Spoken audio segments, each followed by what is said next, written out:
a whole nother gifting, man. But from the creative side, it was music. Was there anything else that you were created? Was it graphic design that got you started with DaBrands or what? I believe it or not, it all started when I was younger. In my household, with my mom and my dad, like I said, my dad was a mailman, my mom was a secretary.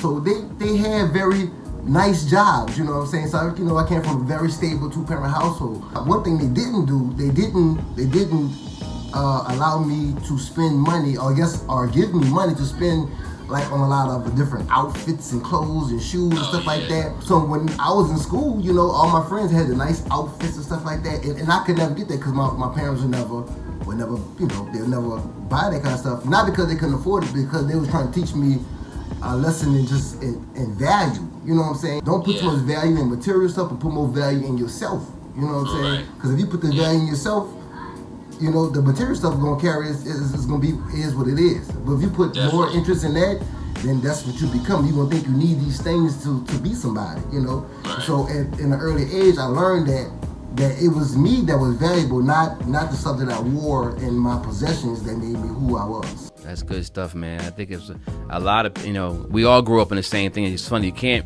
I think about, where we're at. I was just talking to my brother yesterday on the show, on last episode 63. You guys, if you can get a chance to go listen to that, go listen to episode 63, especially if you're a DJ. It's a great show with my brother, DJ F3. We were talking about, I said, man, we've been here, I'm about to be 50 years old. We've been here through 5 decades, man. 70s, 80s, 90s, 2000s, And I know it's a new generation, but at the same time, we all came up seeing, we saw MTV back in the day for us, that was a big deal. But when the rap started taking over, all we started seeing was lifestyles of rich and famous. We started seeing all these cars and jewelry and, Slick Rick and Dougie Fresh and Eric B. and Rakim and the LL Cool J ring. It was like all that stuff that we wanted to get. And, that was cool. Now that we know that most of us rented, we know that now, right? But before it was like, we all strove for that. So to the fact that you had your parents that grounded you to say, listen, don't put all your eggs in one basket, and don't put it all into that, because like you said, whatever you buy, that's what you become. And so I think that's a great testimony, again, of your parents, man. And that's good, because a lot of kids don't have that. And then it's like, do you find yourself even right now, talking to young kids about that as well? I kind of do. I kind of give them the message that that do not value things of material, but just value yourself, man. Just value your work ethic, and everything you bring to life, man. A person once told me, man, there's only 2 things you can control. You control your attitude and your activity. Everything else is kind of right outside your control.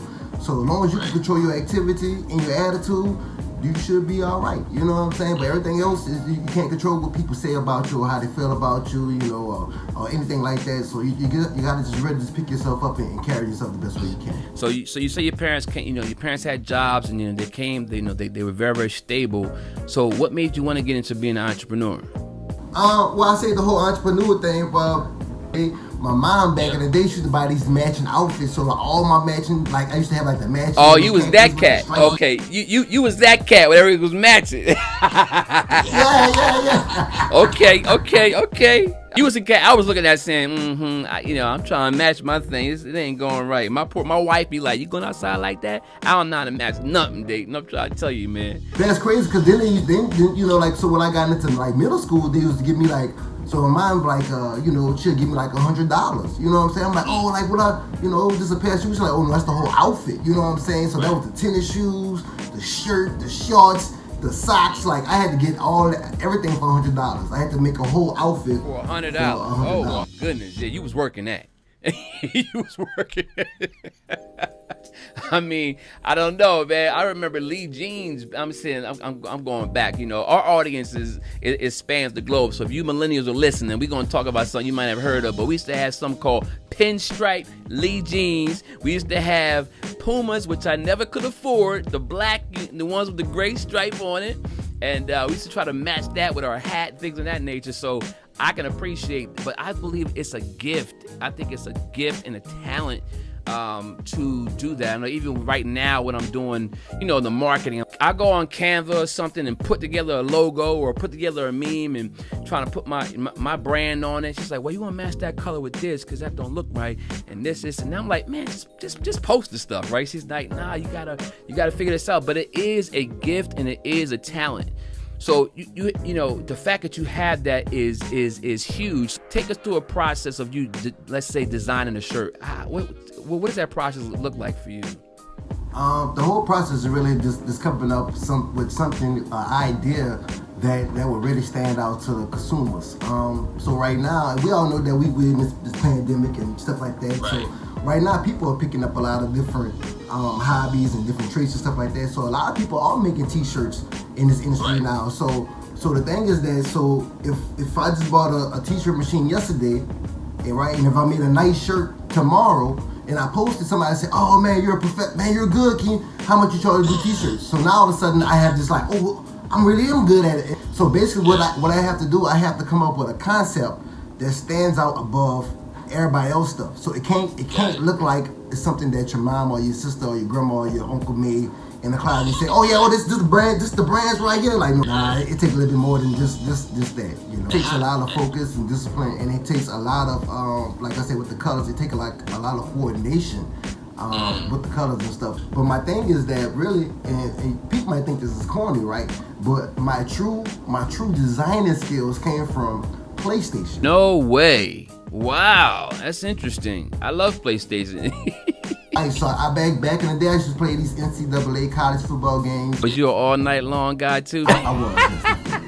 I'm talking about it's funny because I remember doing the Madden Bowl and we spent a weekend over this dude's house all night long playing, man. So my thing was one of my biggest concepts when I played the game, especially when I started playing my dynasty stuff like that, I had to go to each individual player and dress the player.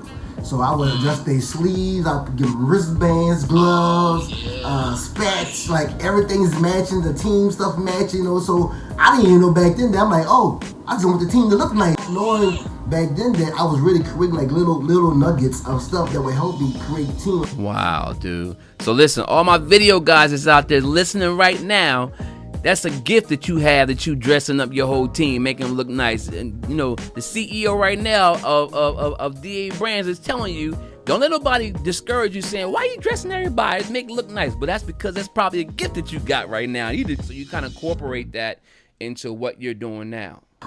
Most definitely, yes. That's incredible. Now, I do know also that you're an incredible father. Just tell us about your family, man. All right, well, I've been married going on. Actually, my anniversary just passed a couple of days ago. How long? 13 years. I gotta give a big shout out. Woo! 13 years, baby. Congratulations. What's the secret, bro? Oh man, stay in your lane. Yeah. Stay in your lane, because you people have to understand, man. When you're married, we have these dreams, and you might see something in a person. You're like, oh man, like your ambitions in life, people get excited about that. You're like, I meet my fiance, I'm like, what, one day I'm gonna be the president of the United States. She's like, you know what, baby, you're right, and she gonna tell her mom that, what, my baby gonna be the president of the United States, and but then after year 3, after year 4, what, it ain't too good for you, you know what I'm saying? So, and people have to know that there's nothing easy about it, you know what I'm saying? Like, you gotta how to start off, or how you get to the middle, or even at 13 years later, it's still not easy. It's still an everyday learning process. So you got kids too? Yeah, we got 4 kids. My oldest is 19. My second oldest is 12. My daughter is 10. And my youngest is 8. Yeah. Beautiful, 3 man. boys, 1 so how girl. do you, with the DaBrands and what you're doing entrepreneur, how do you balance life, career, and family, man? If you're an entrepreneur, small business owner, coach, author, speaker, consultant, and you want to start your own podcast to build your authority, build more know, like, and trust, connect with new clients, attract new leads, I'm excited to invite you to my free webinar, Podcasting with Power, where I'll share the exact strategy that I've perfected over the past decade to make podcasting simple and easy as 1, 2, 3.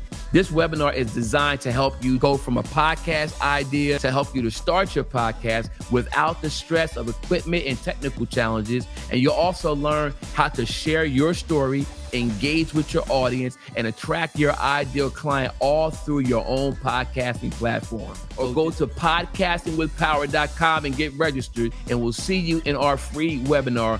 You know what though, and that's the crazy part about it. This is with the part where you really have to be insane. There's really no easy way to really balance it, because amongst the the DaBrands stuff, I also work with in recreational too. So I work with kids in the afternoon, stay at home dad. So with the pandemic stuff like that, so now I'm gonna be a stay at home teacher. So now I have to run the company, teach the kids, then in the afternoon go help the kids out. So some kind of way I have to kind of keep it going, keep to the schedule.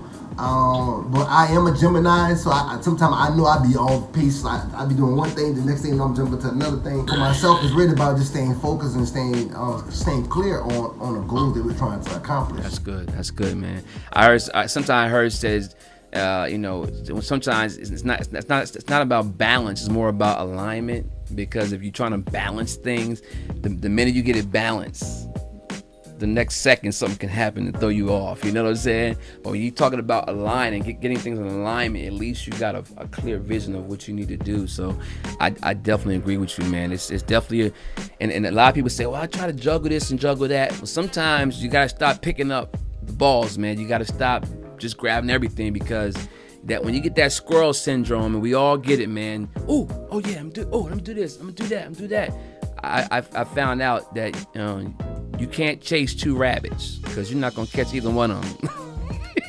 And like I said, but with the pandemic, you know what I'm saying? So there's really no balance. It's really this peace. You have to find peace. You don't find balance. You find your meditation. Well, take us there, man. Take us there. What do you do to kind of have that center thing? I know I jog. I try to sometimes listen to certain music. What do you do to get centered? Basically, I kind of get out and about, man. Kind of do some calm music. Not really calm. Yeah. I try to listen to like what they call it, the meditation music, and the stuff that kind of like And I start with that. But then when I realized that, you know what, man, this is what I need. I go back to the old school stuff that just make my my soul just go. Like I'm a big Juvenile fan. Shout out to Juvenile. So I put like a lot of that old school New Orleans music on and stuff that kind of say, you know what? Right. Yeah. I was right here, but this is where I gotta go. Believe it or not, I listen to a lot of I listen to a lot of Kanye, and not the new Kanye. I listen to a lot of College Dropout, like the first 3 CDs that he came out with. I listened to those, but the first CD, it just remind me about the humbling moments, like the humble Kanye. Like, man, we still striving to get to this point. Now he did reach that point. So at any time I feel like I'm getting to a level, I always go back to the humbling music to say, man, you know what? You gotta keep being humble. You gotta keep striving, because ain't no such thing as that. I'm here, I made it, and now I'm this. Like, no, we gotta keep grinding, because guess what? And I think you said this one before. What happens when you reach that moment, that pinnacle? You know what I'm saying? You reach the pinnacle. You like, I'm here. What keeps you up at night, man? Things that are challenging you the most. Trying to come up with new ideas, being innovative, very creative. I think the fact that with the brands and stuff like that, I always feel as though I have to come up with new concepts and new designs and stuff like that, and I'm always battling with myself over this apparel. But what I come to realize is that even the simplest things that I have made, a lot of people have not seen that. So I'm really fighting a battle against myself. And I heard Kevin Hart say this on the Joe Rogan podcast. Shout out to Kevin Hart and Joe Rogan. Shout out to those guys. Kevin Hart said that, he said, after the accident and stuff like that, he realized that he's not in competition with nobody else, but he's in competition with himself. That's me. Like, I'm not in competition with nobody. I'm not looking and say, oh man, they just made $1 million. I gotta make my $1 million. Like, no, I gotta compete with myself. You know what I'm saying? So if I made 100,000, now I'm like, oh, let's get to 200,000. Let's get to, you know what I'm saying? Because guess what? The other person might hit a ceiling. You know what I'm saying? Because they ran so fast. You're gonna surpass. You're gonna hit where they're at, and then you're gonna surpass it, because that was meant for you. It was meant to happen to you like that, because you ran your own race and you ran your own pace. So when I look at the brands, I say, well, you know, my company's been, you know, in the process since 2017. Since 2017, I've seen other major brands and other t-shirt companies get their own stores, get their, you know, their deals and stuff like that. So I was all like, man, you know, like, what's the problem? You know, like, when is my time coming? And believe it or not, it was set up that way for my time to progress. You know what I'm saying?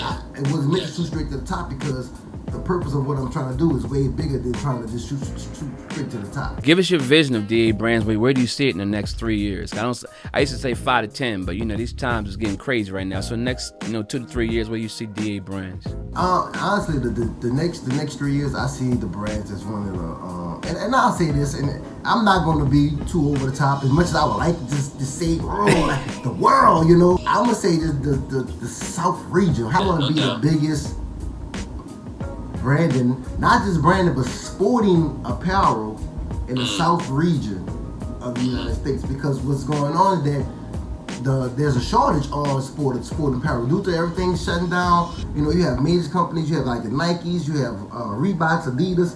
You know, these are sporting companies that have been there for years, but they can't touch everybody. They can't touch every park, every citizen, every kid. You know, they can't. Everybody is not going to be LeBron James.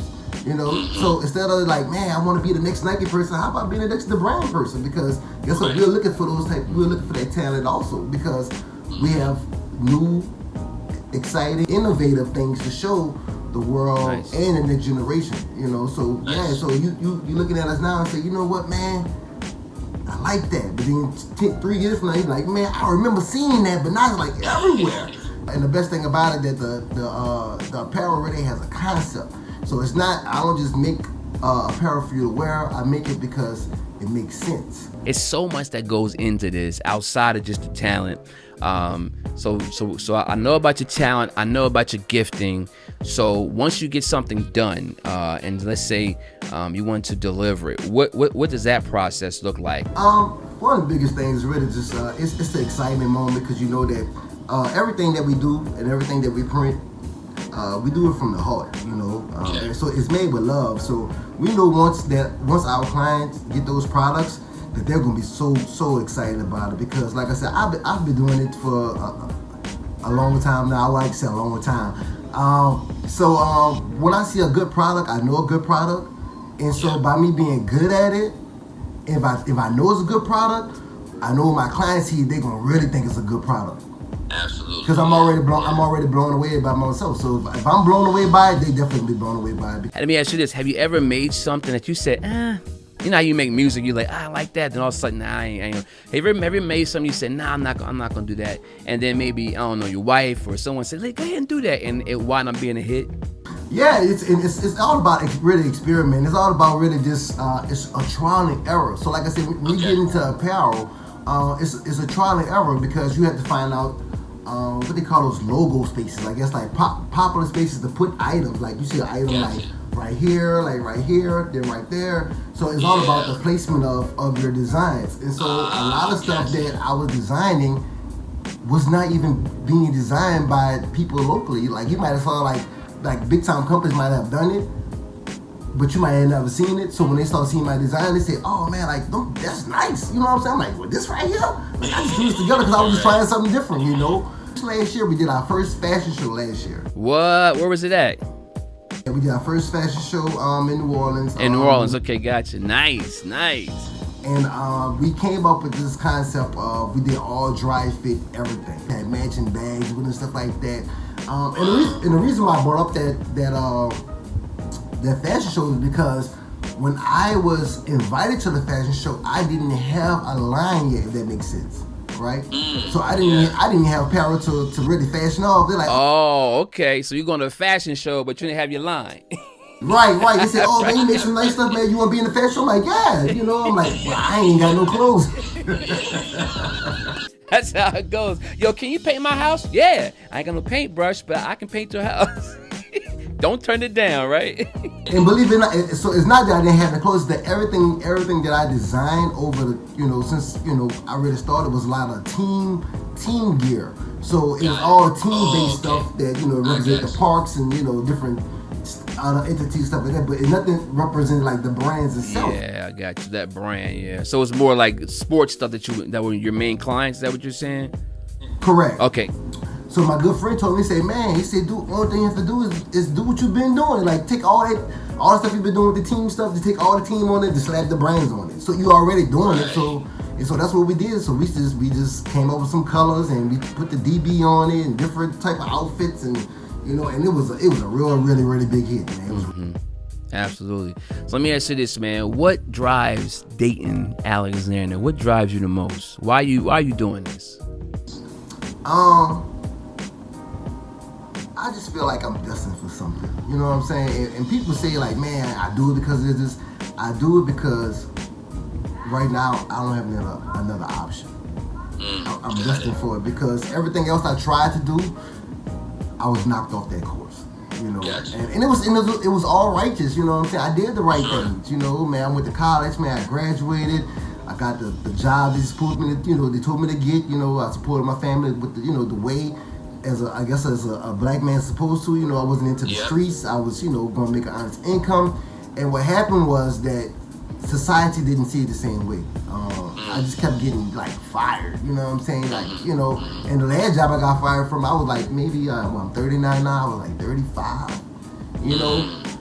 So you have to understand, like I'm 35, married. You know what I'm saying? I got 4 kids, and it's like how many times can you come home and explain to your wife, like, man, I got fired again? She's like, again? Right. So it's like that process is hard. You know what I'm saying? Yeah. So when they called me in the office the last time I got fired, they called me in the office and said, Mr. Alexander, you did a great service and stuff like that, and but we gotta let you go. But the way they did it, they made it seem like you're gonna be all right. They're like, you got enough, you got charisma, you got charm, you're gonna be all right. No worries. What happened was they really peed me off. I got tipped, right? And so this is when I came up with my company name, Dayton Alexander Brands, LLC. And so people ask me like, man, why you didn't come after yourself? And the concept of the reason why I did that, because that's what I felt. I felt like it was firing Dayton Alexander. You know what I'm saying? So I'm like, you know what? I'm gonna show y'all. I'm gonna name my company Dayton Alexander Brands, and I'm gonna make y'all spend money with me in the future. So we're gonna be this big old brand, and that's where you're going, oh man, remember, that's the guy. That's the guy, And on the front of the Forbes magazine, DaBrands, the billionaire, that guy looks open that told you you're good. He opens that and says, oh man. I let this guy go. Right. So let me just, I'm gonna transition you a little bit because you on my podcast, but I heard from a Tweety bird that you might got something coming up yourself. And then according to that background I'm looking at, it looking like you are almost ready. So I heard tell us everybody what you're gonna be launching or what you have or what's in the works as far as you getting behind the microphone. We got You Can't Say That Podcast. You Can't Say That. That's right, You Can't Say That Podcast, man. It's going to be one of the hottest podcasts in the nation. And the thing about it is that it's going to be something, new. You know what I'm saying? We want to bring some life into it. We want to give people a chance to be open, a little transparent, be a little interpersonal about themselves. Because I understand, even, being in business, is being a father, being a husband, that there's those areas you have to be like super professional, I can't cross the line, I can't say that, you know what I'm saying? But on this show, right, I'm gonna give you a little room, right, to kind of express how you truly, how you really feel, do you remember that moment that you really want to say something and you didn't say it because you felt that pressure, you know what I'm saying? So we have got to the point in our life where it's like, you know what, I am gonna say that, you know what I'm saying? Because if I don't say it, what they say, a closed mouth don't get fed, right? Closed mouth don't get fed, so guess what? You better open your mouth and say something. That's great, man. I'm looking forward to it. So, is it up now, or when is the date? Did you already launch it, or what? Okay, so basically they can go check out a couple of snippets right now. We are on Anchor FM, and if you go look for me on Facebook, You Can't Say That Podcast. We got a couple of different snippets and trailers and stuff that kind of leading you to where we're about to take you. So you can look forward to some nice interviews, some little skits, some call-ins. You know, we might have like a couple of cold calls, probably some prank calls, stuff like that. Just kind of like, just get a little spice, you know what I'm saying? Just one last question, man, as we're going to wrap up, man. So if you got somebody out there looking to get into either music or, they have a vision and they're trying to be able to start their own thing, but they struggle with self-esteem or not knowing their purpose, what kind of advice could you give to them?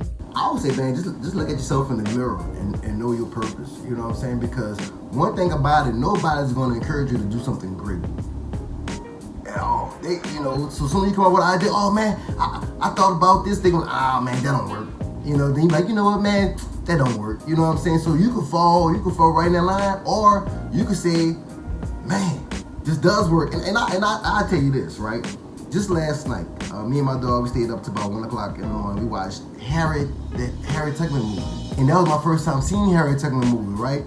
And so, but it gave us a lot of insight to Harriet Tubman. And so one thing in the movie that happened and that people probably don't even talk about, was the fact that Harriet was doing stuff that nobody could do. And but they tried to tell her that she couldn't do it. You can't do that's dangerous. You know what I'm saying? Right. So and guess what? They told her that after she freed herself, they told her not to go back. Right? So if she would have said, you know what, you're right, it's dangerous. Guess what? There would be no Harriet Tubman store. We have to kind of say, you know what? No matter what the obstacle is, I want to be great. You know what I'm saying? Right. So it all starts within. So if you don't think you're going to be great, there's a chance that you might not, because you're letting people rent space in your head. You know what I'm saying? Right. It's not enough space for your way of thinking and the way everybody else thinks. So you got to kind of block people out, focus on the things that you love to do.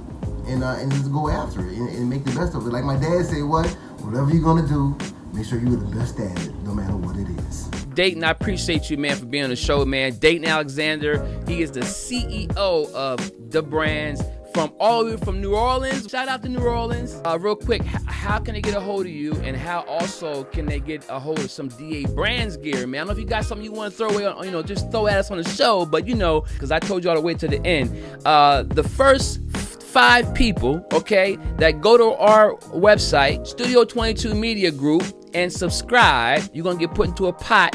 I'm going to put you in a pot, and one of you, it's going to be a raffle, one of you are going to be able to have the proud owner of a DaBrands apparel, whatever one we're going to get gifted with, if I got to get it myself. So, I'm telling you to go to our YouTube channel, Studio 22 Media Group, STUDEO 22 Media Group, and go ahead and subscribe, and DM us on Twitter and let us know I subscribe, and then we'll put your name in the pot. And we're gonna pick one lucky winner, because we're gonna try to squeeze Mr. Dayton Alexander's on to give it a nice discount so y'all can rock some of this too. So what you want to throw in there, Dayton? I'm gonna put you on the spot. What you want to throw in there, bro?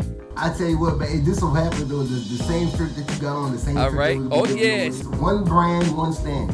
Tell me about when you came up with that idea. What does that mean? Basically, it came about throughout the whole, I guess, like the Black Lives Matter, and people was making all kind of shirts in the Black Lives Matter, and and all that kind of stuff. So what happened is that, like I said, things become trendy. So everybody make these shirts. You know what I'm saying? Because they could make a shirt. I'm gonna make me a Black Lives Matter shirt. But like I told you, I'm a branding apparel. So I don't just make shirts. I have to make sure that stands out. So when I came up with the concept of one brand, one stand, it's not just about Black lives, but it's also about a brand taking a stand in its place in history. You know what I'm saying? Yes. And we're not about to fold to everybody else who's making all these kind of whatever kind of designs they're making. We want to make something that when you see it, you know for sure that is that man's. That's work. the brands That's right the there. brands. And you heard that from Dayton Alexander, DaBrands, my man Dayton Alexander. Thank you for coming on the show, man. I appreciate you. I'm going to read a quote from you. It says, "There's one only destiny for me, and that is greatness." Don't forget, he got a podcast, You Can't Say That. Go check him out on anchor.fm, and we call you back. Will you come back on the show again? Oh, not a problem, man. I love this, man. I tell you what, man, you have been a great host, man. I love the show. I love the setup. I love the pre-setup. And if anybody gets an offer from Mr. Fitzgerald, man, you gotta pick up the phone right now and answer and get on the show, because this is live. This is lit. You see the background. You see this? This is prime time. Get on the show. Now go ahead and put you on the spot real quick. I need you to repeat after me. You are watching Studio22Live.tv. This is Dayton Alexander with DaBrands, baby. You're watching Studio 22 Live. If you're an entrepreneur, small business owner, coach, author, speaker, consultant, and you want to start your own podcast to build your authority, build more know, like, and trust, connect with new clients, attract new leads, I'm excited to invite you to my free webinar, Podcasting with Power, where I'll share the exact strategy that I've perfected over the past decade to make podcasting simple and easy as 1, 2, 3. This webinar is designed to help you go from a podcast idea to help you to start your podcast without the stress of equipment and technical challenges. And you'll also learn how to share your story, engage with your audience, and attract your ideal client all through your own podcasting platform. Or go to podcastingwithpower.com and get registered, and we'll see you in our free webinar. I am Bernadette Stannis. I'm Bishop Hezekiah Walker. What's going on, y'all? It's your girl, Latoya Luckett. This is Otis Williams of the Temptation You. Darren DeWitt Henson, and I'm your man, Hal. And you are checking out Studio 22 Live TV. Studio22Live.tv. Studio 22 Live. Studio 22 Live. Studio 22 Live.tv. Studio 22 Live.tv. I don't watch that shit.